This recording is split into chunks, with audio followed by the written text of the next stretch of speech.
الحمد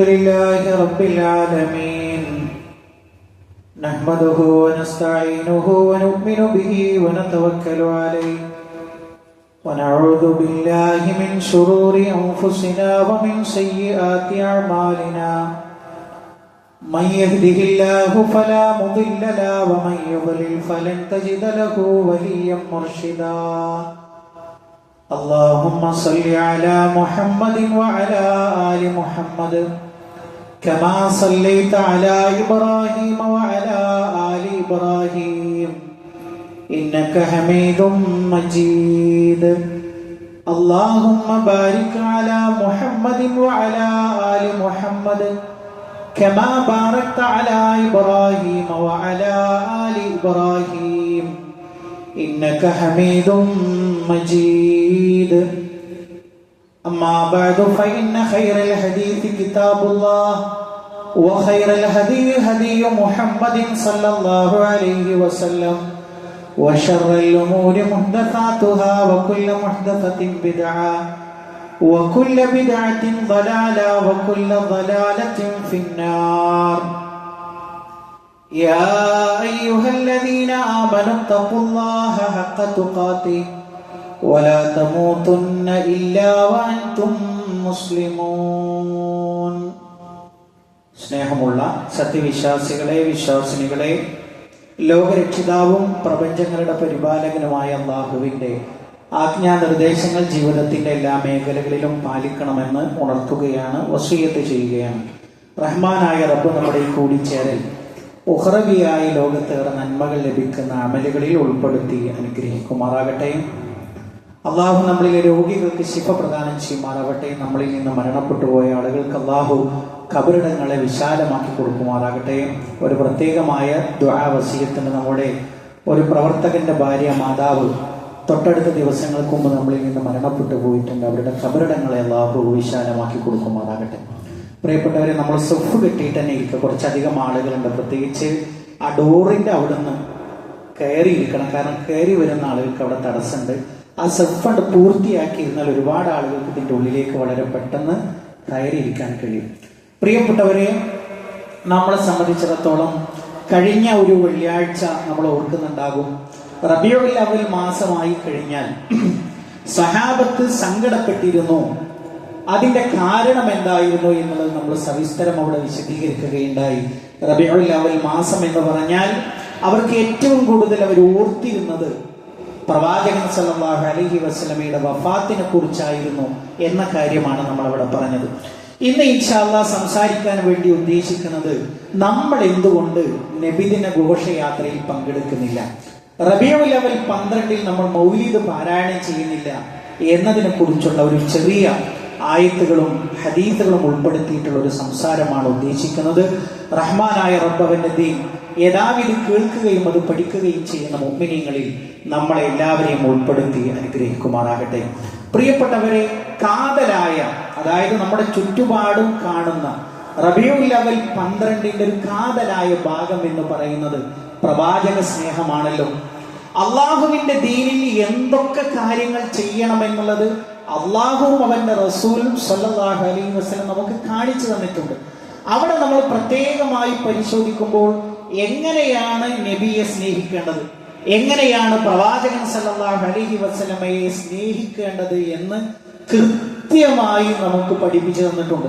ഒരാൾക്കും ഒരു അവ്യക്തതയില്ലാത്ത രൂപത്തിൽ വളരെ കൃത്യമായിട്ട് അള്ളാഹുവിന്റെ റസൂലിനെ എങ്ങനെ സ്നേഹിക്കണം എന്ന് നമുക്ക് പഠിപ്പിച്ചു തന്നിട്ടുണ്ട്. നമ്മളെ സംബന്ധിച്ചിടത്തോളം ഈ ദീൻ വളരെ ലളിതമാണ്. എന്താണ് കിതാബ് പറയുന്നത്, എന്താണ് ഹദീസ് പറയുന്നത് എന്ന് മാത്രം പരിശോധിക്കുകയും മനസ്സിലാക്കുകയും ചെയ്താൽ മതി. നമുക്ക് കാണാം പ്രവാചകൻ സല്ലല്ലാഹു അലൈഹി വസല്ലമയെ എങ്ങനെ സ്നേഹിക്കണം.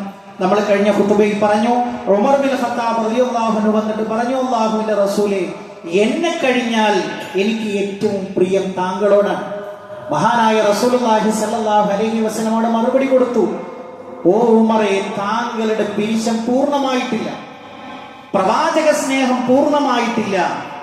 പിന്നെയോ അങ്ങ് പറയേണ്ടത് എങ്ങനെയാണ് എന്ന് പഠിപ്പിച്ചു കൊടുത്തപ്പോ മഹാനായ ഉമർ ഇബ്നു ഖത്താബ് റളിയല്ലാഹു അൻഹു പ്രഖ്യാപിച്ചു, അല്ലാഹുവിന്റെ റസൂലേ, എനിക്ക് എന്നെക്കാളേറെ, ലോകത്തുള്ള എല്ലാത്തിനേക്കാളേറെ ഇഷ്ടമുള്ളത് അങ്ങയെയാണ് എന്ന് മഹാനായ ഉമർ ഖത്താബ് റളിയല്ലാഹു അൻഹു പ്രഖ്യാപിച്ചുവെങ്കിൽ അത് പ്രിയപ്പെട്ടവരെ ഒരായത്ത് പഠിച്ചത് നിമിത്തമാണ്. ആ ആയത്തിലൂടെ എങ്ങനെയാണ് ഒരു വിശ്വാസി പ്രവാചകനെ സ്നേഹിക്കേണ്ടത് എന്ന് പഠിപ്പിക്കുന്നുണ്ട്. വിശുദ്ധ ഖുർആൻ സൂറത്ത് തൗബയിലെ 24-ാമത്തെ ആയത്തിൽ അല്ലാഹു സുബ്ഹാനഹു തആല ഓ മുഹമ്മദ് നബിയെ അങ്ങ് പറഞ്ഞു കൊടുക്കണം, കുല്ലിൻ കാന ആബാഉകും വഅബ്നാഉകും വഇഖ്വാനുകും വഅസ്വാജുകും വഅശീറതുകും വഅംവാലുൻ ഇഖ്തറഫ്തുമൂഹാ. അല്ലാഹു സുബ്ഹാനഹു തആല ഇങ്ങനെ എണ്ണി വിശ്വാസികളെ പഠിപ്പിക്കുകയാണ്. പുല്ലോ നബിയെ താങ്കൾ പഠിപ്പിച്ചു കൊടുക്കണം.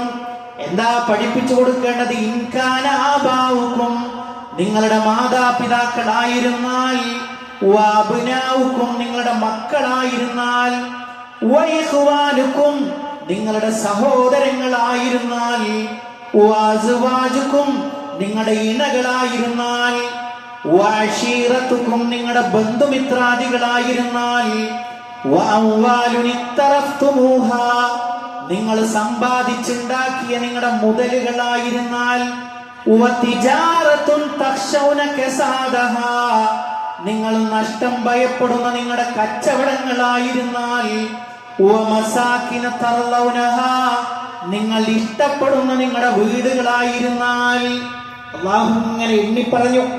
നമ്മുടെ ജീവിതത്തിലെ വിലപിടിച്ചതായി നമ്മൾ കരുതുന്ന ഓരോ കാര്യങ്ങളെയും നമ്പറായി എണ്ണി പറഞ്ഞു. എന്നിട്ട് വിഷയത്തിന്റെ മർമ്മം പറയാണ്.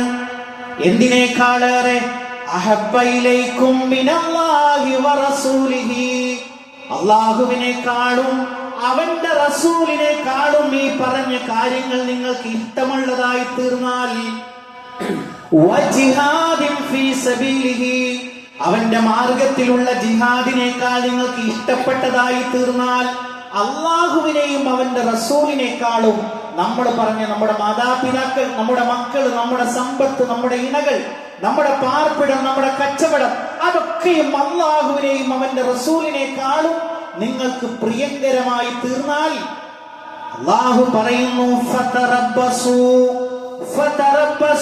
ഹത്താ യഅതി അല്ലാഹു ബിഅംരി, അള്ളാഹു അവന്റെ കൽപ്പന കൊണ്ടുവരുന്നതിന് നിങ്ങൾ കാത്തിരിക്കണേ. ഒരു വിശ്വാസിയോട് പറയാൻ, ഈ ആയത്ത് കേൾക്കുന്ന ഒരു മുഅ്മിൻ ചിന്തിക്കേണ്ടത് ഇപ്രകാരമാണ്: എനിക്ക് ലോകത്തുള്ള എല്ലാത്തിനേക്കാളും അല്ലാഹുവും അവന്റെ റസൂലും ആ ദീനീ പ്രവർത്തനവുമാണ് എനിക്ക് പ്രിയങ്കരമെന്നാണ് ഒരു വിശ്വാസി പ്രഖ്യാപിക്കേണ്ടത് എന്നാണ് ഈ ആയത്ത് പഠിപ്പിക്കുന്നത്. ഇനി എന്താ നമുക്കൊരു പ്രവാചക സ്നേഹത്തിൽ ഒരു വ്യക്തത കുറവുള്ളത്? നബിയെ നമ്മൾ എങ്ങനെ സ്നേഹിക്കണം പ്രിയപ്പെട്ടവരെ? നമ്മളെക്കാൾ, നമ്മുടെ ജീവനേക്കാൾ, നമ്മുടെ മാതാപിതാക്കളെക്കാൾ, നമ്മുടെ ഭാര്യയേക്കാൾ, മക്കളെക്കാൾ, നമ്മുടെ കച്ചവടത്തെക്കാൾ, നമ്മുടെ വീടിനേക്കാൾ അള്ളാഹുവിനെയും അവന്റെ റസൂലിനെയും പ്രിയങ്കരമാണ് എന്ന് നമ്മൾ പ്രഖ്യാപിക്കുന്നത് വരെ, ജീവിതത്തിൽ കൊണ്ടുവരുന്നത് വരെ നമ്മൾ പ്രവാചക സ്നേഹികളാവുകയില്ല. പ്രിയപ്പെട്ടവരെ, ഇങ്ങനെ സ്നേഹിച്ച ഒരു ജനത നമുക്ക് മുമ്പ് കഴിഞ്ഞു പോയിട്ടുണ്ട്. മഹാനായ ത്വൽഹത്ത് ബിൻ ഉബൈദില്ലാഹ് റളിയല്ലാഹു അൻഹു ചരിത്രം, ഒരുപാട് ചരിത്രങ്ങളുണ്ട്. വളരെ പെട്ടെന്ന് പറയട്ടെ. ഉഹദ് യുദ്ധത്തിന്റെ വേള നമുക്കറിയാം. എല്ലാവരും ചിന്നിച്ചിതറി. പ്രവാചകൻ സല്ലല്ലാഹു അലൈഹി വസല്ലം കൊല്ലപ്പെട്ടു എന്ന കിംവദന്തി പരന്നു. അപ്പൊ പ്രവാചകൻ സല്ലല്ലാഹു അലൈഹി വസല്ലം കൊല്ലപ്പെട്ടു, നായകനില്ല എന്നറിഞ്ഞപ്പോ ഛിന്ന ഭിന്നമായി. ഇങ്ങനെ മഹാനായ ത്വൽഹ റളിയല്ലാഹു അൻഹു എന്താ ചെയ്യുന്നത്? ത്വൽഹ റളിയല്ലാഹു അൻഹു 70-ലധികം മുറിവുകൾ ഉണ്ടായി യുദ്ധം കഴിഞ്ഞപ്പോ. അപ്പോഴോ ത്വൽഹ റളിയല്ലാഹു അൻഹുവിനോട് സഹാബത്ത് ചോദിക്കുകയാണ്, ഓരോ അമ്പ് വരുമ്പോഴും ത്വൽഹ, നിനക്ക് മാറി നിൽക്കണമെന്ന ഒരു ചിന്തയുണ്ടായിരുന്നില്ലേ? മഹാനായ ത്വൽഹ റളിയല്ലാഹു അൻഹുവിന്റെ മറുപടി എന്താ പ്രിയപ്പെട്ടവരെ? പഠിച്ചു വെക്കണം പ്രവാചക സ്നേഹം. അവരുടെ നബിദിനം എങ്ങനെയായിരുന്നു എന്നതാ പറയുന്നത്. ഓരോ അമ്പ് വരുമ്പോഴും മാറണം എന്ന് തോന്നുമ്പോ ഞാൻ മാറിക്കഴിഞ്ഞാൽ എന്റെ പ്രവാചകന്റെ ശരീരത്തിലേക്കാണല്ലോ ആ അമ്പ് തറക്കുന്നത്. ആ ചിന്ത വരുമ്പോ ആ അമ്പിനെ ഞാൻ എന്റെ ശരീരം കൊണ്ട് തടുക്കുകയായിരുന്നു. ആർക്ക് കഴിയും പ്രിയപ്പെട്ടവരെ ഇങ്ങനെ പ്രവാചകൻ സല്ലല്ലാഹു അലൈഹി വസല്ലമയെ സ്നേഹിക്കാൻ? അങ്ങനെ സ്നേഹിച്ചാലേ നമ്മൾ മുഅ്മിനീങ്ങളുടെ കൂട്ടത്തിൽ ഉൾപ്പെടും പ്രിയപ്പെട്ടവരെ. പ്രവാചക പ്രവാചക സ്നേഹികളാവും. തീർന്നില്ല, അല്ലാഹുവിന്റെ റസൂല് സല്ലല്ലാഹു അലൈഹി വസല്ലമയുടെ കവിളിൽ തറച്ച ഒരാണിയുണ്ട്. ഉഹദിന്റെ യുദ്ധവേള മാത്രമാണ് പറയുന്നത്. അപ്പോഴോ അബൂ ഉബൈദത്ത് ഇബ്നു ആമിർ അൽ-ജറാഹ് എന്ന് പറയുന്ന ഒരു സഹാബിയുടെ മുൻപല്ല് തെറിച്ചുപോയി. എങ്ങനെ? അല്ലാഹുവിന്റെ റസൂലിന്റെ കവിളിൽ ഒരു ആണി തറച്ചിട്ടുണ്ട്. അപ്പൊ ഈ സഹാബി വരുന്ന എന്താ ചെയ്ത് സഹിക്കുന്നില്ല. തങ്ങളെക്കാൾ ഇഷ്ടപ്പെടുന്ന പ്രവാചകന്റെ കവിളിൽ തങ്ങൾ ജീവിച്ചിരിക്കുമ്പോൾ ഒരു മുറിപ്പാട് അവർക്ക് താങ്ങാൻ കഴിയുന്നില്ല. അങ്ങനെ ആ സഹാബി വരുന്നത് കടിച്ചെടുക്കുകയാണ്. പ്രിയപ്പെട്ടവരെ, അങ്ങനെയാണ് ആ പല്ല് നഷ്ടമായത്. നിങ്ങൾ ആലോചിച്ചു നോക്കൂ. ഇങ്ങനെ പ്രവാചകൻ സല്ലല്ലാഹു അലൈഹി വസല്ലമയെ സ്നേഹിച്ചെങ്കിൽ മാത്രമേ നിങ്ങളുടെ ഈമാൻ പൂർണ്ണമാവുകയുള്ളൂ എന്ന് പറയുമ്പോ പ്രിയപ്പെട്ടവരെ, നമുക്കതിന്റെ ഒരു ബാക്കി ഭാഗം കൂട്ടിച്ചേർക്കാനുണ്ട്. ഞാൻ നേരത്തെ പറഞ്ഞല്ലോ, മസ്ജിദുകളൊക്കെ അലങ്കരിച്ച് ഇന്ന് രാവിലെ നേരത്തെ എല്ലാവരും ആബാല വൃദ്ധ ജനങ്ങളും പള്ളിയിൽ വന്നു. സുബ്ഹിന് എല്ലാ പള്ളികളും, മിക്കവാറും നമ്മുടെ പരിസരത്തുള്ള പള്ളികളൊക്കെ ജനനിബിഡമായിരുന്നു. ഇതുവരെ അങ്ങനെ ഒരു കാഴ്ച ഉണ്ടായിട്ടില്ല. അവരൊക്കെയും ഇന്ന് പള്ളിയിലായിരുന്നു. എന്താ കാര്യം? പ്രവാചകൻ സല്ലല്ലാഹു അലൈഹി വസല്ലമയെ സ്നേഹിക്കാൻ വേണ്ടി വന്നതാണ്.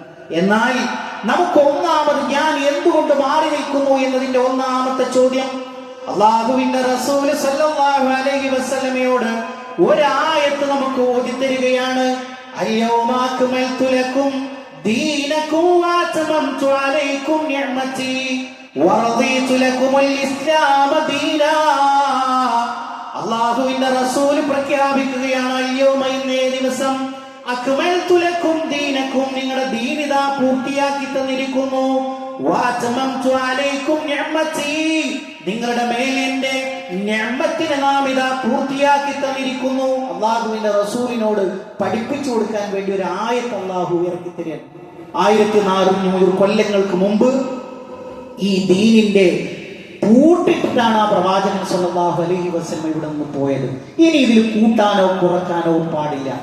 ആ പ്രവാചകൻ സല്ലല്ലാഹു അലൈഹി വസല്ലം കാണിച്ചു തന്നിട്ടുള്ള ആ ദീനിൽ പ്രവാചകൻ സല്ലല്ലാഹു അലൈഹി വസല്ലമക്ക് ഉത്തമ നൂറ്റാണ്ടിലും 700 കൊല്ലം കഴിഞ്ഞു വന്ന നബിദിനം എങ്ങനെ ഉണ്ടാകും പ്രിയപ്പെട്ടവരെ? ആ നബിദിനം അവിടെ ദീനിൽ ഉണ്ടായിരുന്നെങ്കിൽ, ഖുർആനിൽ ഉണ്ടായിരുന്നുവെങ്കിൽ അതിന്റെ ഒന്നാമത്തെ സഫിൽ നമ്മൾ ഉണ്ടാകുമായിരുന്നു. പക്ഷേ കാലങ്ങളായി പരതുന്നു. എവിടെയും അങ്ങനത്തെ ഒരു സംഭവമേ നമുക്ക് കാണാൻ കഴിയില്ല. ഒന്നാമത്തെ കാര്യം. രണ്ടാമത്തെ കാര്യം എന്ന് പറയുന്നത്, അല്ലാഹുവിന്റെ റസൂല് സല്ലല്ലാഹു അലൈഹി വസല്ലം പറയുകയാണ്, മാ തറക്തു മിൻ ഷൈഇൻ യുഖർരിബുകും ഇലൽ ജന്ന, സ്വർഗ്ഗത്തിലേക്ക് അടുപ്പിക്കുന്ന എല്ലാ കാര്യവും ഞാൻ നിങ്ങൾക്ക് ഇതാ വിട്ടേച്ചു തരുന്നു. ഇല്ലാ വഖദ് ഹദ്ദത്തുകും ബിഹി, ആ ഒരു ചെറിയ കാര്യം പോലും ഞാൻ നിങ്ങൾക്ക് പഠിപ്പിച്ചു തന്നിട്ടുണ്ട്. വലാ തറക്തു മിൻ ഷൈഇൻ യുബ്ഇദുകും അനിൻ നാരി ഇല്ലാ വഖദ് ഹദ്ദത്തുകും ബിഹി, അതായത് നരകത്തിൽ നിന്ന് അകറ്റുന്ന ഒരു ചെറിയ കാര്യമാകട്ടെ, അത് ചെറുതല്ലേ എന്ന് പറഞ്ഞിട്ട് ഞാൻ ഉപേക്ഷ വരുത്തിയിട്ടില്ല. അതൊക്കെയും ഞാൻ നിങ്ങൾക്ക് പറഞ്ഞു തന്നിട്ടുണ്ട്. എത്ര കൃത്യമാണ്!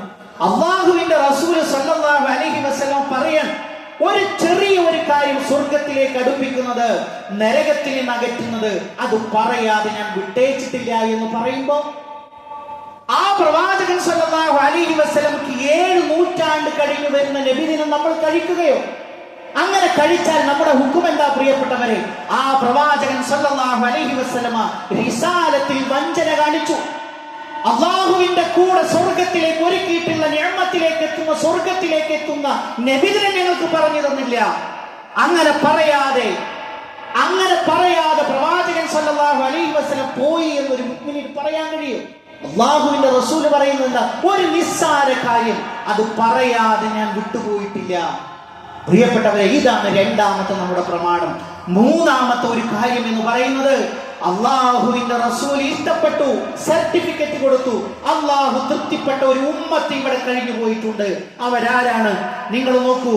അല്ലാഹുവിന്റെ റസൂൽ സല്ലല്ലാഹു അലൈഹി വസല്ലം പറഞ്ഞു, ഖൈറുൻ നാസി ഖർനി സുമ്മല്ലദീന യലൂനഹും സുമ്മല്ലദീന യലൂനഹും, ഏറ്റവും ഉത്തമമായ നൂറ്റാണ്ട് എന്റെ നൂറ്റാണ്ടാണ്, പിന്നീട് അതിന് ശേഷം വരുന്നവർ എന്ന് കൃത്യമായി പഠിപ്പിച്ചുവെങ്കിൽ പ്രിയപ്പെട്ടവരെ, അബൂബക്കർ സിദ്ദീഖ് റളിയല്ലാഹു അൻഹു ആഘോഷിച്ചിട്ടില്ല. കാരണം പ്രവാചകൻ സല്ലല്ലാഹു അലൈഹി വസല്ലമക്ക് ശേഷം 700 കൊല്ലം കഴിഞ്ഞിട്ടാണ് നബിദിനം വരുന്നത്.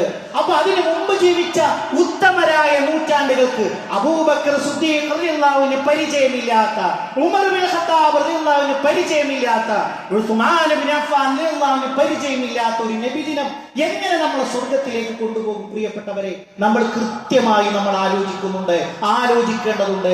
അതിനാൽ നമ്മൾ നബിദിനത്തിൽ മുന്നണി പോരാളികളല്ല.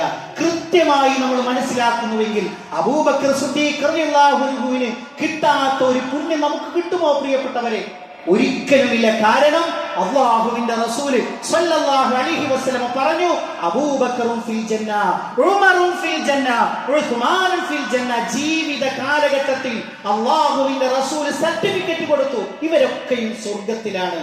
അവർക്ക് കിട്ടാത്ത ഒരു നബിദിനം കൊണ്ട് നമ്മൾ നബിദിനം കഴിച്ചാൽ പിരിശമല്ലേ, പുണ്യമല്ലേ എന്ന് വിചാരിച്ചാൽ ആ പ്രവാചകന്റെ റിസാലത്തിൽ വഞ്ചന കാണിച്ചു എന്ന് നമ്മൾ പറയാതെ പറയുകയാണ് പ്രിയപ്പെട്ടവരെ. അതുകൊണ്ടാണ് അതിൽ നിന്ന് നമ്മൾ വിട്ടുനിൽക്കുന്നത്. മാത്രമല്ല, നമ്മളെ സംബന്ധിച്ചിടത്തോളം ആലോചിച്ചു നോക്കൂ, ഇസ്ലാമിന്റെ ആഘോഷം എല്ലായിടത്തും ഒരുപോലെയാണ് അല്ലേ? 2 ആഘോഷങ്ങൾ പഠിപ്പിച്ചു. അതിന്റെ രാവിലെ എങ്ങനെ ചെയ്യണം അല്ലേ? നോമ്പിന് ശേഷമുള്ള പെരുന്നാൾ വരുമ്പോ നിങ്ങൾ എന്ത് ചെയ്യണം? ഭക്ഷണം കഴിച്ചിട്ടാണ് നിങ്ങൾ മുസല്ലയിലേക്ക് പോവേണ്ടത്. അവിടെ തക്ബീർ ചൊല്ലേണ്ടത് എത്ര വരെ എന്ന് പഠിച്ചു, എത്ര എണ്ണം ചൊല്ലണം എന്ന് പഠിപ്പിച്ചു. ഓരോന്നും കൃത്യമാണ്. പിന്നെ സൗദി അറേബ്യയിൽ എങ്ങനെ ളുഹർ നമസ്കരിക്കുന്നുവോ അതുപോലെ തന്നെയാണ് രാജ്യത്തിന്റെ എവിടെയും നമ്മൾ ളുഹർ നമസ്കരിക്കുന്നത്. നമ്മൾ കഷ്ടപ്പെട്ട് ഒരു ദിവസം പള്ളിയിലേക്ക് വന്നു, അവിടെ ഇമാം നമസ്കരിക്കുന്നത് 2 റക്അത്ത്. നമ്മൾ വിചാരിക്കുകയാണ് നല്ലതല്ലേ, പുണ്യമല്ലേ എന്ന് വിചാരിച്ച് ഒരു റക്അത്ത് പോലും, ഒരു സുജൂദ് പോലും വർദ്ധിപ്പിക്കാൻ നമുക്ക് അവകാശമില്ല. കാര്യം അതാണ് ആദ്യത്തെ ആയത്തിൽ പറഞ്ഞത്, അൽയൗമ അക്മൽതു ലക്കും ദീനക്കും. ഈ ദീൻ ഇന്നത്തോടു കൂടി പൂർത്തിയാക്കി. ഇനി ഇതിൽ കൂട്ടാനോ കുറക്കാനോ നമുക്ക് അവകാശമില്ല. പ്രിയപ്പെട്ടവരെ, അങ്ങനെ കൃത്യമായി പഠിപ്പിക്കപ്പെട്ട ഓരോ കാര്യങ്ങളും ഒരു സിമ്പിളായ ഒരു ലോജിക് വെച്ച് പരിശോധിക്കൂ. പള്ളികളൊക്കെ ദീപാലങ്കാരമാക്കുന്നത് ഒരു 10 കൊല്ലങ്ങൾക്ക് മുമ്പുണ്ടോ? ഇന്ന് സുബ്ഹിന് എല്ലാ നാട്ടിലും നബിദിനത്തിന്റെ ചരി ഒരേപോലെയാണോ? നമ്മൾ നോക്കൂ, ആദ്യം യൗമുൽ ജുമുഅക്ക് വരേണ്ടുന്ന മര്യാദകളെ കൃത്യമായി പഠിപ്പിച്ചു. അന്ന് കൗഫ് സൂറത്ത് ഓതണം, വെള്ളിയാഴ്ച നേരത്തെ പള്ളിയിലേക്ക് വരണം, വരുന്നവർ ആദ്യം ഇരിക്കണം അല്ലേ? ഇങ്ങനെ കൃത്യമായി ഓരോ ആരാധനക്കും കൃത്യതയുണ്ട്. എന്നാൽ ദീനിൽ നിങ്ങൾ പരിശോധിക്കുമ്പോ ഒരു നാട്ടിൽ കാണുന്ന നബിദിനാഘോഷമല്ല തൊട്ടടുത്ത കിലോമീറ്ററിലുള്ളത്. ആ ദിവസം തന്നെയല്ല, ചിലപ്പോഴോ ആഴ്ചയിൽ വ്യത്യാസങ്ങളും അറിയുന്നു. ഇതെന്തുകൊണ്ടാണ് ഇങ്ങനെ സംഭവിക്കുന്നത്? ഉത്തരം വളരെ ലളിതമാണ്. ഇത് നബി സ്നേഹം എന്ന പേരിൽ 700 കൊല്ലങ്ങൾക്ക് മുമ്പ് ഉണ്ടായതിൽ ഇങ്ങനെ ഒരു അഭിപ്രായാന്തരം, ഇങ്ങനെ ഒരു വ്യത്യാസം കണ്ടില്ലെങ്കിലല്ലേ അത്ഭുതമുള്ളൂ. പ്രിയപ്പെട്ടവരെ, ദീനിന്റെ ആരാധനാ കർമ്മങ്ങൾ അത് വളരെ കൃത്യമാണ്, അതിന്റെ ആചാരങ്ങൾ കൃത്യമാണ്. പക്ഷേ ആ ഒരു കൃത്യത ഈ നബിദിനാഘോഷത്തിൽ നമുക്ക് കാണാൻ കഴിയുന്നില്ല. പിന്നെയോ അല്ലാഹുവിന്റെ റസൂൽ സല്ലല്ലാഹു അലൈഹി വസല്ലമയോട് എങ്ങനെ പെരുമാറണം എന്നുള്ളത് കൃത്യമായി പഠിപ്പിച്ചു. പ്രവാചകനോടുള്ള ബാധ്യതകളെ എണ്ണി പഠിപ്പിച്ചു. നിങ്ങൾ ആലോചിച്ചു നോക്കൂ, ഇന്നത്തെ ദിവസം നമ്മളോട് പറഞ്ഞില്ലേ, ഇന്നല്ലാഹ വ മലായികതഹു യുസല്ലൂന അലൻ നബി യാ അയ്യുഹല്ലദീന ആമനൂ സ്വല്ലു അലൈഹി വസല്ലിമു തസ്ലീമാ. ഈ ആയത്ത് അറിയാത്ത വിശ്വാസി ഉണ്ടോ? അല്ലാഹുവും അവന്റെ മലായികത്തുകളും അല്ലാഹുവിന്റെ റസൂലിനോട് സലാത്ത് ചൊല്ലുന്നു. എന്താ അല്ലാഹു സലാത്ത് ചൊല്ലുന്നു എന്ന് പറഞ്ഞാൽ മലക്കുകൾക്കിടയിൽ പ്രവാചകൻ സല്ലല്ലാഹു അലൈഹി വസല്ലമയെ കുറിച്ച് പറയുന്നു. മലക്കുകൾ സലാത്ത് ചൊല്ലുക എന്ന് പറഞ്ഞാൽ എന്താണ്? മുഹമ്മദ് നബി സല്ലല്ലാഹു അലൈഹി വസല്ലമക്ക് റഹ്മത്തിനെ കൊടുക്കണേ, അതേപോലെ തന്നെ അനുഗ്രഹത്തെ കൊടുക്കണേ എന്ന് അല്ലാഹുവിനോട് പ്രാർത്ഥിച്ചു കൊണ്ടിരിക്കുന്നു. നമ്മളോടും അത് ചെയ്യാൻ വേണ്ടി, സ്വലാത്ത് ചൊല്ലാൻ വേണ്ടി ആവശ്യപ്പെട്ടു. കൃത്യമായി പഠിപ്പിച്ചത് കണ്ടോ? അതേപോലെ തന്നെ പ്രവാചകൻ സല്ലല്ലാഹു അലൈഹി വസല്ലമയുടെ മുമ്പിലേക്ക് ചെല്ലുമ്പോ സ്വഹാബത്തിനോട് പറഞ്ഞു, നിങ്ങൾ തമ്മിൽ വിളിക്കുന്നത് പോലെ പ്രവാചകന്റെ മുമ്പിലെത്തി പെരുമാറാൻ പാടില്ല, നിങ്ങളുടെ ശബ്ദങ്ങളെ താഴ്ത്തണം. ശബ്ദം ഉയർന്ന സ്വഹാബികൾ ഈ ആയത്ത് കേട്ടതിന് ശേഷം പ്രവാചകന്റെ സന്നിധിയിലേക്ക് തന്നെ വരാത്ത സംഭവങ്ങൾ നമുക്ക് കാണാൻ കഴിയും. എന്തുകൊണ്ടാ? അള്ളാഹു പറഞ്ഞല്ലോ, അള്ളാഹുവിന്റെ റസൂലിന്റെ വാക്കിന്റെ മുകളിൽ ശബ്ദം ഉയരാൻ പാടില്ല. അപ്പോഴോ ശബ്ദം ഉയർന്നേക്കുമോ എന്ന് പേടിച്ചുകൊണ്ട് പ്രവാചക സന്നിധിയിലേക്ക് വരാത്ത സഹാബികളുടെ ചരിത്രം നമുക്ക് കാണാൻ കഴിയും. പ്രിയപ്പെട്ടവരെ, ഇങ്ങനെ പഠിപ്പിച്ച ഒരു മാർഗത്തിൽ നമുക്ക് എവിടെയും ഇത്തരത്തിലുള്ള ഒരു ആഘോഷം നമുക്ക് കാണാൻ കഴിയില്ല. മാത്രമല്ല പ്രിയപ്പെട്ടവരെ, നമ്മളെ സംബന്ധിച്ചിടത്തോളം ഈ ഒരു സംഭവത്തിൽ പ്രാർത്ഥനയാണ്, അതേപോലെ തന്നെ ആഘോഷമാണ് എന്ന പേരിൽ അതിരുകവിച്ചിലുകളുണ്ട്. നമുക്കറിയാം, ഇന്ന് രാവിലെ മുതൽ മുഴങ്ങിക്കേൾക്കുന്ന അവദാനങ്ങളിൽ നമ്മൾ കേൾക്കുന്നത് എന്താണ്? ഇർതകബ്തു അലൽ ഖാത്വ ഗൈറ ഹസ്രിൻ വഅദാ ലക അഷ്കു ഫീഹി യാ സയ്യിദി ഖൈറൻ നബി. എന്താണ് ഇതിന്റെ അർത്ഥം? അതറിയാത്ത പ്രായമായവരുണ്ടാകുമോ? മങ്കൂസ് മൗലീദിലെ പ്രവാചക അപദാനങ്ങളിൽ ഒരു വരിയാണ്, ഇർതകബ്തു അലൽ ഖത്വ, പാപമാകുന്ന വാഹനത്തിൽ ഞാൻ കയറി, എത്ര തെറ്റ് ചെയ്തു എന്ന് എനിക്കറിയില്ല, ക്ലിപ്തപ്പെടുത്താൻ കഴിയില്ല. ഖൈറായ നബിയെ, അങ്ങയോട് ഞാൻ ആവലാതി ബോധിപ്പിക്കുന്നു എന്നുള്ളതാണ്. ആ നബി എന്തിനാ ഇവിടെ വന്നത്? ആ പ്രവാചകൻ സല്ലല്ലാഹു അലൈഹി വസല്ലമ വന്നത് ഖുൽ ഇന്നമാ അദ്ഉ റബ്ബി വലാ ഉശ്രികു ബിഹി അഹദാ, ഞാൻ എൻ്റെ റബ്ബിനോട് മാത്രമേ ദുആ ചെയ്യുകയുള്ളൂ, അവനോട് യാതൊന്നിനെയും ഞാൻ പങ്കുചേർക്കുകയില്ല എന്ന് പ്രഖ്യാപിക്കാൻ വേണ്ടി വന്ന നബിയെ 1400 കൊല്ലങ്ങൾക്ക് ശേഷം ആ നബിയോട് തന്നെ പ്രാർത്ഥിക്കുന്നിടത്ത് നബിദിനം എത്തിയെങ്കിൽ അതിന് നമ്മളില്ല എന്നുള്ളത് ധൈര്യസമേതം പറയാൻ കഴിയണം. കാര്യം അതാണ് പ്രവാചകനോടുള്ള മഹബത്ത്. പ്രവാചകൻ എന്തൊന്ന് പഠിപ്പിച്ചുവോ, ഖുൽ ഇൻ കുന്തും തുഹിബ്ബൂനല്ലാഹ ഫത്തബിഊനി യുഹ്ബിബുകുമുല്ലാഹ്, നിങ്ങൾ അല്ലാഹുവിനെ ഇഷ്ടപ്പെടുന്നുവെങ്കിൽ നിങ്ങൾ എന്നെ പിൻപറ്റുക എന്നാണ് വിശുദ്ധ ഖുർആൻ ഓതിക്കൊണ്ട് ആ പ്രവാചകൻ പഠിപ്പിച്ചതെങ്കിൽ, പ്രിയപ്പെട്ടവരെ, ആ പഠിപ്പിച്ചിടത്ത് നിൽക്കാനാണ് നമ്മൾ ഓരോരുത്തരും ശ്രദ്ധിക്കേണ്ടത്. നല്ലതല്ലേ, പുണ്യമല്ലേ എന്ന് വിചാരിച്ചു ചെയ്യുന്നുവെങ്കിൽ ആ പ്രവാചകൻ നമ്മളോട് വഞ്ചന കാണിച്ചു എന്നാണ് പറയാതെ പറയുന്നത് എന്ന ബോധ്യം നമുക്കുണ്ടാവണം. റഹ്മാനായ റബ്ബ് നമ്മൾ അനുഗ്രഹിക്കുമാറാകട്ടെ.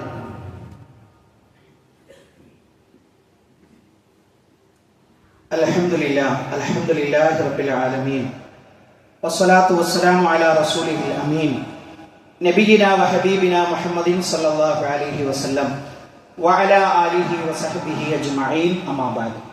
പ്രിയപ്പെട്ട സത്യവിശ്വാസികളെ, വിശ്വാസിനികളെ, ഒരിക്കൽ കൂടി അള്ളാഹുവിന്റെ ആജ്ഞാനിർദ്ദേശങ്ങൾ ജീവിതത്തിന്റെ എല്ലാ മേഖലകളിലും പാലിക്കണമെന്ന് ഉണർത്തുകയാണ്, ഓർമ്മപ്പെടുത്തുകയാണ്. പ്രിയപ്പെട്ടവരെ, ഒരു പ്രധാനപ്പെട്ട ഒരു കാര്യം സൂചിപ്പിക്കുവാനുണ്ട്. മഞ്ചേരി പയ്യനാട് ഭാഗത്തു നിന്നുള്ള നമ്മുടെ സഹോദരങ്ങൾ നമ്മുടെ പള്ളിയിലേക്ക് ഒന്ന് വന്നിട്ടുണ്ട്. അവരുടെ നാട്ടിലൊരു പള്ളി സ്ഥലം വാങ്ങി പള്ളി കയറ്റി.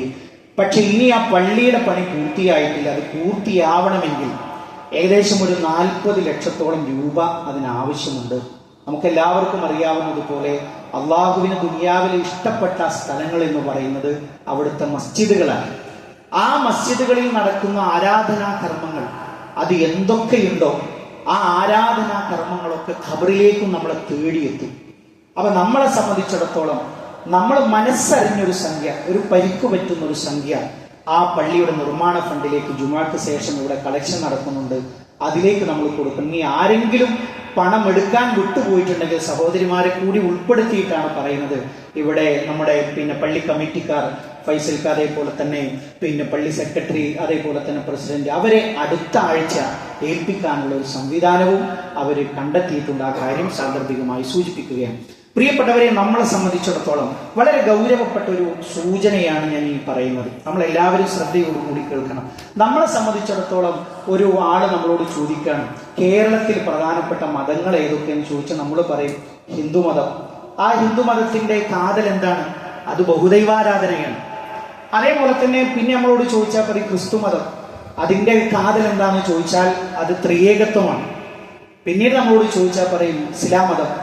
അതിന്റെ കാതൽ എന്ന് പറയുന്നത് ഏകദൈവാരാധനയാണ്. എന്നാൽ ഒരു 4ാമത്തെ മതം കൂടി വന്നിട്ടുണ്ട്. അത് നമ്മളറിയാതെയാണ് നമ്മളിലേക്ക് വരുന്നത്. പക്ഷെ അതുണ്ടാക്കുന്നപ്പോൾ നേരത്തെ പറഞ്ഞ മതവിഭാഗങ്ങളൊക്കെ അവരുടെ ഏതെങ്കിലും ഒരു ആഘോഷം നമ്മൾ ആഘോഷിക്കണമെന്ന് അവർക്ക് യാതൊരു താല്പര്യമില്ല. അവർക്ക് അവരുടെ ലക്കും ദീനക്കും വലിയ ദീൻ എന്ന് പറഞ്ഞതുപോലെ അവർക്ക് അവരുടെ ദീൻ, നമുക്ക് നമ്മുടെ ദീൻ. എന്നാൽ 4ാമത്തെ മതത്തിന്റെ പേര് എന്ന് പറയുന്നത് ലിബറൽ മതമാണ്. എന്താ അങ്ങനെ പറഞ്ഞാൽ എന്ന് ചോദിച്ചാൽ ഈ 3 വകുപ്പിലും പെടുന്ന ആൾക്കാർ ഈ ലിബറൽ മതത്തിലുണ്ട്. ഇസ്ലാമിന്റെ ആളുകളുണ്ട്, ക്രിസ്ത്യാനികളുണ്ട്, ഹിന്ദു സഹോദരങ്ങളും ഇതിലുണ്ട്. ഇവരുടെ കാര്യമായിട്ടുള്ള പരിപാടി എന്താണ്? ഒരു മതത്തിലും വിശ്വാസമില്ലെങ്കിൽ പോലും എല്ലാ മതങ്ങളുടെയും ആഘോഷങ്ങളെ അടിച്ചു പൊളിക്കുക എന്നുള്ളതാണ്. ഒരു ആഘോഷ സംസ്കാരം ഉണ്ടാക്കുക എന്നുള്ളതാണ്. നമ്മുടെ പരിസരങ്ങളിലെ സ്കൂളുകളും കലാലയങ്ങളും ഒക്കെ നോക്കിയാൽ കാണാൻ കഴിയും. ചിലപ്പോൾ വീടുകളിൽ വരെ, ഞാൻ ഈ പറയുന്നത് പ്രിയപ്പെട്ടവരെ കാത് കൊടുത്തു കേൾക്കണം, അന്യമതസ്ഥരായ ആളുകളുടെ ആഘോഷത്തിന്റെ വേഷം ധരിച്ചത് സ്റ്റാറ്റസ് ആക്കി വെക്കുന്നത് സ്കൂളിൽ പഠിക്കുന്ന കുട്ടികളല്ല, അവരതിനും മേലെയാണ്, അതിന്റെ മുകളിലേക്ക് അവരെത്തിക്കഴിഞ്ഞു. നമ്മളുടെ ദീനീപരമായി ഏകദൈവാരാധനയിൽ അടിയുറച്ചു നിൽക്കുന്ന ഇസ്ലാം മത വിശ്വാസികളെ സംബന്ധിച്ചിടത്തോളം മറ്റൊരുവന്റെ ആഘോഷത്തിൽ നമുക്ക് എന്താ കാര്യം? ഒരു കാര്യമില്ല. അവർക്ക് നമ്മൾ ആഘോഷിക്കണമോ? ഒന്നുമില്ല. എന്നാൽ ഈ നാലാമത്തെ മതവിഭാഗം, ലിബറൽ മതം എന്ന് പറയുന്നത്, അവർ അങ്ങനെ അവരുടെ ആഘോഷത്തിൽ പങ്കെടുക്കാതെ മാറി നിൽക്കുന്നവരെ തീവ്രവാദികൾ എന്ന് പറയും. ഒരു വേള ചിലപ്പോൾ കേസ് കൊടുക്കും നമ്മളുടെ പേരിൽ. പ്രിയപ്പെട്ടവരെ, ഈ മതത്തിന്റെ അനുയായികളായിട്ട് നമ്മുടെ മക്കൾ വളർന്നു വരുന്നുണ്ട്. ഇത് വളരെ ഗൗരവമായി നമ്മൾ മനസ്സിരുത്തണം. നമ്മളെ സംബന്ധിച്ചിടത്തോളം അള്ളാഹു ആരാണ്, മസ്ജിദുകൾ എന്താണ്, കിതാബ് എന്താണ് എന്നുള്ളൊരു ബോധം നമുക്കുണ്ട്. പക്ഷേ നമ്മുടെ താഴേക്ക് നോക്കുമ്പോൾ വളർന്നു വരുന്ന ആ ഒരു കുട്ടികളെ സംബന്ധിച്ചിടത്തോളം ആഘോഷങ്ങൾക്ക് അവരെ കയറൂരി വിടുക. നിങ്ങൾ നോക്കൂ, 10 ദിവസം കൊണ്ട് മലയാളി കുടിച്ചു തീർത്തത് 800 ചില്ലറ രൂപ, കോടി രൂപയുടെ മദ്യമാണ് കുടിച്ചു തീർത്തത്. അങ്ങനെ അവരുടെ ആസ്വദിക്കട്ടെ, ലക്കും ലഗാനുമില്ലാത്ത അതിലൊരു കണ്ണിയായി നമ്മുടെ കുട്ടികൾ മാറുന്നുണ്ടോ എന്നുള്ളത് നമ്മൾ കൃത്യമായിട്ട് മനസ്സിലാക്കണം. എന്താണ് ഈ മതസൗഹാർദ്ദം എന്ന് പറഞ്ഞാൽ? മതസൗഹാർദ്ദം എന്ന് പറഞ്ഞാൽ എല്ലാ മതങ്ങളും ലയിക്കലല്ല. ബഹുദൈവാരാധനയുടെ ഹിന്ദു മതവും, ത്രിയേകത്വത്തിന്റെ ക്രിസ്തു മതവും, ഏകദൈവാരാധനയുടെ ഇസ്ലാം മതവും ഒരിക്കലും യോജിക്കുകയില്ല. ഇത് മൂന്ന് വിരുദ്ധമായ രൂപത്തിലാണുള്ളത്. പിന്നെ എന്താ മതസൗഹാർദ്ദം? മതത്തിൽ സൗഹാർദ്ദമില്ല. പിന്നെയോ മാനവ സൗഹാർദ്ദമേ ഉള്ളൂ. ഒരാൾ ഒരു അപകടം പറ്റി ചോരയൊലിപ്പിച്ച് കിടക്കുമ്പോ അവൻ ഹിന്ദുവാണോ ക്രിസ്തുവാണോ എന്നല്ല നമ്മൾ നോക്കുക, അതൊരു മനുഷ്യജീവിയാണ്. പട്ടിണി കിടക്കുമ്പോ ഒരു 500 കൊണ്ടാ എന്റെ കുട്ടിയെ ഞാനൊന്ന് ആശുപത്രിയിലേക്ക് നോക്കട്ടെ എന്ന് കൊണ്ടുപോകട്ടെ എന്ന് ചോദിക്കുമ്പോ അവൻ ഹിന്ദുവാണോ ക്രിസ്ത്യാനിയാണോ എന്നല്ല. പിന്നെയോ അത് മനുഷ്യ സൗഹാർദ്ദമാണ് ഇസ്ലാം നമ്മളോട് പറയുന്നത്. കുല്യാ അയ്യുഹൽ കാഫിറൂൻ, കാഫിറുകളെ, ലാ അഅ്ബുദു മാ തഅ്ബുദൂൻ, ഞാൻ ആരാധിക്കുന്നതിനെ നിങ്ങൾ ആരാധിക്കുന്നില്ല. അതേപോലെ തന്നെ കൃത്യമായ പ്രഖ്യാപനമാണ്. ഓരോരുത്തരും അവരവർ ആരാധിക്കട്ടെ, അവരുടെ ആഘോഷങ്ങൾ ഏറ്റെടുക്കട്ടെ. നമുക്കതിലെന്താ ഒരു കാര്യം? നമ്മളെ സംബന്ധിച്ചിടത്തോളം കൃത്യമായ ഒരു വിശ്വാസമുണ്ട്, ആചാരങ്ങളുണ്ട്, അനുഷ്ഠാനങ്ങളുണ്ട്. ഒന്നിലും നമ്മളെ ദീൻ വെറുതെ വിട്ടിട്ടില്ല. ഒന്നിലും നമ്മളൊരു ഹൈറാനിയത്തിൽ ദീൻ വിട്ടിട്ടില്ല. എവിടെയും പാലിക്കേണ്ടുന്ന മര്യാദകൾ. മഹാനായ ഉമർ ഇബ്നുൽ ഖത്താബ് റളിയല്ലാഹു അൻഹുവിനെ ജൂതനായ വ്യക്തി കളിയാക്കിയില്ലേ? ഒരു ബാത്റൂമിൽ കയറുമ്പോഴും എങ്ങനെ കയറണമെന്ന് നിങ്ങൾക്ക് പഠിപ്പിച്ചു തന്നിട്ടുണ്ടല്ലേ? അതുപോലും ഞങ്ങൾക്ക് ഞങ്ങളുടെ പ്രവാചകൻ പഠിപ്പിച്ച് തന്നിട്ടുണ്ട് എന്ന ഇസ്സത്ത്, അതൊരു ഇസ്സത്തിന്റെ വാക്കാണ്. നമ്മൾ എങ്ങനെയെങ്കിലും ജീവിച്ചു കൊള്ളട്ടെ എന്നല്ല ദീന് പറയുന്നത്. അതിന് കൃത്യമായ ചട്ടക്കൂടുണ്ട്. ആ ചട്ടക്കൂടിലാണ് നമ്മൾ വളർന്നു വന്നത്. എന്നാൽ നമ്മുടെ കുടുംബങ്ങളും അന്തരീക്ഷങ്ങളും അങ്ങനെയുള്ള ഒരു ചിന്തയിലല്ല ഉള്ളത്. ഈ ഒരു മതസംസ്കാരത്തെ, നാലാമത് പറഞ്ഞ ഈ ലിബറൽ എല്ലാത്തിനെയും തച്ചുടക്കുക, നമ്മുടെ പെൺകുട്ടികളെ തച്ചുടക്കുക, നമ്മുടെ മതസംസ്കാരത്തെ തച്ചുടക്കുക. അതേപോലെ തന്നെ മതത്തിന്റെ ഷിആറുകളെ, താടിയെ, തൊപ്പിയെ, എല്ലാത്തിനെയും തച്ചുടച്ചുകൊണ്ട് ഒന്നും വേണ്ട, ഒക്കെ ഒരു അടിച്ചുപൊളി സംസ്കാരത്തിലേക്ക് കൊണ്ടുവരുന്ന ഒരു മതം നമുക്കിടയിൽ വളർന്നു വരുന്നുണ്ട് എന്നൊരു ബോധ്യവും നമുക്കുണ്ടാകണം. അള്ളാഹു നമ്മളെ കാത്തുരക്ഷിക്കുമാറാകട്ടെ. അള്ളാഹു സുബ്ഹാനഹു തആല ഈ ലോകത്തും വിജയം വരിക്കുന്ന മുഅ്മിനീങ്ങളിൽ, മുത്തഖീങ്ങളിൽ നമ്മളെ എല്ലാവരെയും ഉൾപ്പെടുത്തി അനുഗ്രഹിക്കുമാറാകട്ടെ. ഇതേപോലെ അവന്റെ ജന്നാത്തിൽ ഫിർദൗസിൽ ഒരുമിച്ചിരിക്കാനുള്ള ഭാഗ്യം നൽകി അള്ളാഹുവേ ഞങ്ങളെ ഓരോരുത്തരെയും നീ അനുഗ്രഹിക്കണമേ റബ്ബേ. റഹ്മാനായ റബ്ബേ, ഞങ്ങളുടെ കൂട്ടത്തിൽ രോഗങ്ങളെ കൊണ്ട്, മാറാവേദനകളെ കൊണ്ട് കഷ്ടപ്പെടുന്ന ഒട്ടനവധി ആളുകളുണ്ട്.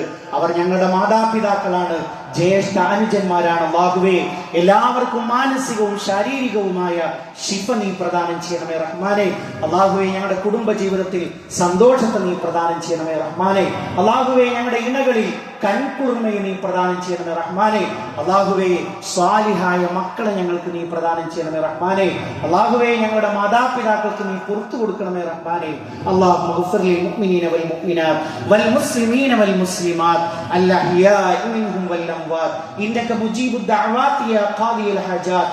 اللهم أجرنا من النار اللهم أجرنا من النار اللهم ربنا تقبل منا إنك أنت السميع العليم وتب علينا إنك أنت التواب الرحيم آمين آمين برحمتك يا أرحم الراحمين اللهم صل على محمد.